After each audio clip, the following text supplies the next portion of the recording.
Hello everyone, this is Vishali. I really welcome all of you on my YouTube channel. So guys, आप सब लोग जानते हैं मुझे अलग अलग तरीके के एग्ज़ाम्स देने में बहुत मज़ा आता है। इंडिया के जो नर्सिंग एग्ज़ाम्स हैं वो तो हमने दिए ही हैं, बट हमें फॉरेन कंट्री के एग्ज़ाम्स को देने में भी बड़ा मज़ा आता है। तो अभी मैं आप लोगों के लिए लेके आई हूँ DHA का एग्ज़ाम। सो गाइस, DHA का एग्ज़ाम मैंने कुछ महीने पहले दिया था। कुछ तैयारी तो की नहीं थी, बस नॉर्मली पढ़ाई करी थी, रिवीजन करी थी। वो मैंने एग्ज़ाम दिया। एग्ज़ाम देने के बाद रिजल्ट आता है, भगवान की दया से हम पास हो जाते हैं। देन आफ्टर बारी आती है डाटा फ्लो की। डाटा फ्लो करवाती हूँ मैं। डाटा फ्लो मतलब होता है आप डॉक्यूमेंट असेस करवाते हो अपने। सो डॉक्यूमेंट्स को असेस करवाने के बाद आपको जो DHA एग्ज़ाम देने के बाद आपको लाइसेंस मिल जाता है। एक सर्टिफिकेट आपको मिल जाता है कि that yes you can work in Dubai. But still आपको प्रॉपर हॉस्पिटल्स के थ्रू ही जाना होता है। सो अब हमारा दिल यहाँ से भी नहीं भरता है, एग्ज़ाम से भी नहीं भरता है, हमें और आगे जाना है।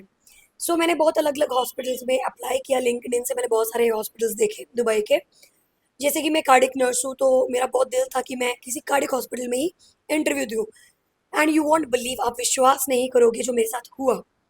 एक हॉस्पिटल था, काफ़ी वेल रेपुटेटेड हॉस्पिटल था, I will not disclose the name, उन्हें पता लग जाएगा वरना। सो मैंने उधर अपना इंटरव्यू के लिए डेट अपॉइंटमेंट सब कुछ लिया, ऑनलाइन इंटरव्यू था। मैंने वहाँ पे उनसे बात करी। उन्होंने मुझसे पूछा कि आप कहाँ पे जॉब करते हो, क्या काम करते हो। सो मैंने बस उन्हें इतना बताया कि मैं कार्डिक नर्स हूँ, मैं 5 सालों से कार्डिक हॉस्पिटल में जॉब कर रही हूँ। सारा डाटा उनके पास ऑलरेडी था, मेरा A to Z डाटा उनके पास था, but still they asked me. तो मैंने उन्हें बोला कि मैं कार्डिक नर्स हूँ, 5 साल तो मैंने कार्डिक ICU में काम किया है। देन आफ्टर मैंने कार्डिक बोर्ड में भी काम किया है। आप बिलीव नहीं करोगे, उन्होंने मुझे एक भी क्वेश्चन कार्डियो से रिलेटेड नहीं पूछा। एक भी क्वेश्चन उन्होंने मुझे पूछा, मैंने लिख रखे क्वेश्चंस आप लोगों के लिए। उन्होंने सबसे पहले मुझे पूछा कि आप ज़रा बताओ कि अगर कोई पेशेंट कोलैप्स हो जाता तो आप क्या करोगे। आई वॉज लाइक कि कोलैप्स तो कहाँ कोलैप्स। मैंने फिर सर को बताया जो इंटरव्यू ले रहे थे। अब मैंने कहा अगर हॉस्पिटल के अंदर कोलैप्स होता तो ये करूँगी, और अगर हॉस्पिटल के बाहर कोलैप्स होता तो ये करूँगी, because I learn this skill in the ऑस्की। चलो जी, वो क्वेश्चन तो थोड़ा सा मुझे लगा चलो थोड़ा थोड़ा कार्डियक से रिलेटेड है, कहीं ना कहीं कोलैप्स, ठीक है, हो गया।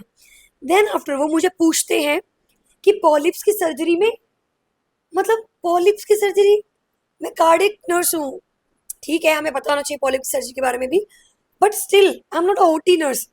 भाई उस क्वेश्चन ने लिटरली मेरा दिमाग खराब कर दिया कि अब मैं क्या बोलूँ। फिर वो मुझे पूछते हैं कि अगर सोचो, अगर आप एक ऐसी सिचुएशन में जहाँ पे आपको बहुत स्ट्रेस हो रहा है, स्टाफ से आपकी बिल्कुल बन रही है, तो आप क्या करोगे।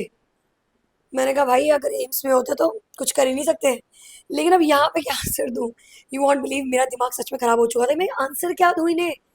मैं अच्छा बोलूँ कि मैं ऑनेस्ट रहूँ, बिकॉज इंटरव्यू जब आप देते हो तो आपको कहीं ना कहीं ये डिसाइड करना होता है कि आपको ऑनेस्टी पिक करनी है या फिर एक जेन्युइन आंसर पिक करना है, कि हाँ बेचारा कोई स्ट्रेसफुल है तो हम नहीं ऐसा कर सकते, वी शुड रिस्पेक्ट देम, या फिर ऑनेस्ट रहना और अपना मेंटल पीस को प्रायोरिटी देनी है।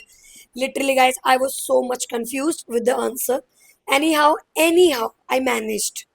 फिर उन्होंने मुझे पूछा कि भाई कैनला कैसे लगाते हैं, स्टेप्स बताइए। चलो वो तो मुझे पता था, वो मैंने आंसर दे दिया। फिर उन्होंने मुझे पूछा कि एक वूंड है, आप एक वूंड को कैसे डिस्क्राइब करोगे। फिर वो मुझे इमेज दिखाते हैं, इसे डिस्क्राइब कीजिए। कर दिया हमने डिस्क्राइब, कोई प्रॉब्लम नहीं था, बट इसमें कार्डियो कहाँ है, कार्डिक नर्सिंग के बारे में तो आप कुछ पूछ ही नहीं रहे हो। सो गाइस प्लीज़, मैं आप सब लोगों को रिकमेंड करूँगी कि जो भी, मैं तो खैर दुबई नहीं जा रही हूँ, बट अगर कोई भी दुबई जा रहा है और वो DHA का एग्ज़ाम दे चुका है या देने वाला है, और वो एक्सपेक्ट कर रहा है कि भाई उसे कोई अच्छे अस्पताल में जॉब चाहिए, तो वो आपका इंटरव्यू ले सकते हैं। इसीलिए बिना इंटरव्यू प्रिपेयर करे आप बिल्कुल भी मत जाना। इंटरव्यू प्रिपेयर करने के लिए आप हमारी हेल्प भी ले सकते हैं। We will definitely going to help you how to plan questions and how to give the answer, how to introduce yourself. वो सब चीज़ों में हम आपकी मदद कर सकते हैं, बट स्टिल कई बार क्या होता है, हमें लगता है कि इंटरव्यू है ही नहीं, क्योंकि बहुत सारे ऐसे कोचिंग सेंटर्स हैं जिन्हें ये भी नहीं पता है कि इंटरव्यू भी लेते हैं वो लोग। किसी किसी हॉस्पिटल में हो सकता है ना ले रहे हो, बट मेजोरिटी अच्छे हॉस्पिटल में इंटरव्यू लिए जाते हैं, और ये इंटरव्यू बहुत इंपॉर्टेंट होते हैं। सो आपको इनको डेफिनेटली तैयार करके जाना चाहिए, अपना introduction, your background, your qualification, and medical surgical का डाटा घोट के पी जाओ। आई नो डीएचए को पढ़ने के दौरान भी आपने किया होगा, लेकिन इंटरव्यू देने से पहले भी रिवाइज करके जाना चाहिए आपको हर प्रकार के। हाँ, एक क्वेश्चन ये भी याद आया मुझे, एंटीबायोटिक्स। वो पूछे एंटीबायोटिक के साइड इफेक्ट्स क्या होते हैं। जनरली उनको नाम लेना चाहिए था कौन से टाइप का एंटीबायोटिक बोल रहे हो, बट ओवरऑल था तो मैंने आंसर दे दिया कि नेफ्रोटॉक्सिक, ये टॉक्सिक, वो टॉक्सिक होते हैं। सो बहुत सारे साइड इफेक्ट्स हैं। फिर मैंने एंटी ट्यूबरकुलिन ड्रग्स के, एंटीबायोटिक्स के नाम दे दिए, स्टेप्टोमाइसिन, हर मैंने जो भी ड्रग्स थे वो सारे ड्रग्स के नाम दे के उनको बता दिया कि इनके ये साइड इफेक्ट है, ये कलर ऑरेंज होता है, ये होता है, वो होता है। So somewhere they were happy. फिर मुझे वो मेल्स शेयर करते हैं कि हाँ यू कैन ज्वाइन, बट मैंने सिर्फ एक्सपेरिमेंट किया है।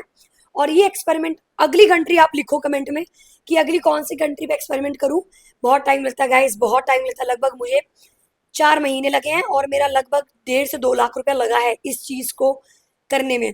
सो गाइस, अगर आप अपना डीएचए के प्रिपरेशन करना चाहते हो या फिर आप इंटरव्यू का प्रिपेयर करना चाहते हैं तो आप हमारी हेल्प ले सकते हैं। बिकॉज स्पेशली ये एक्सपेरिमेंट्स मैं आप लोगों के लिए ही कर रही हूँ, ताकि जितने भी नर्सिंग एग्जाम्स हैं, अगर आपके टीचर ने कर रखे होंगे तो आपको वो टीचर बहुत अच्छे से गाइड कर सकता है, बहुत अच्छे से बता सकता है, पढ़ा सकता है। So thank you so much for watching my video, and bye bye, and see you in the next video. Comment down which country you want, कौन सी अगली कंट्री आप चाहते हैं जिसके लिए मैं प्रोसेसिंग करूं। So thank you so much.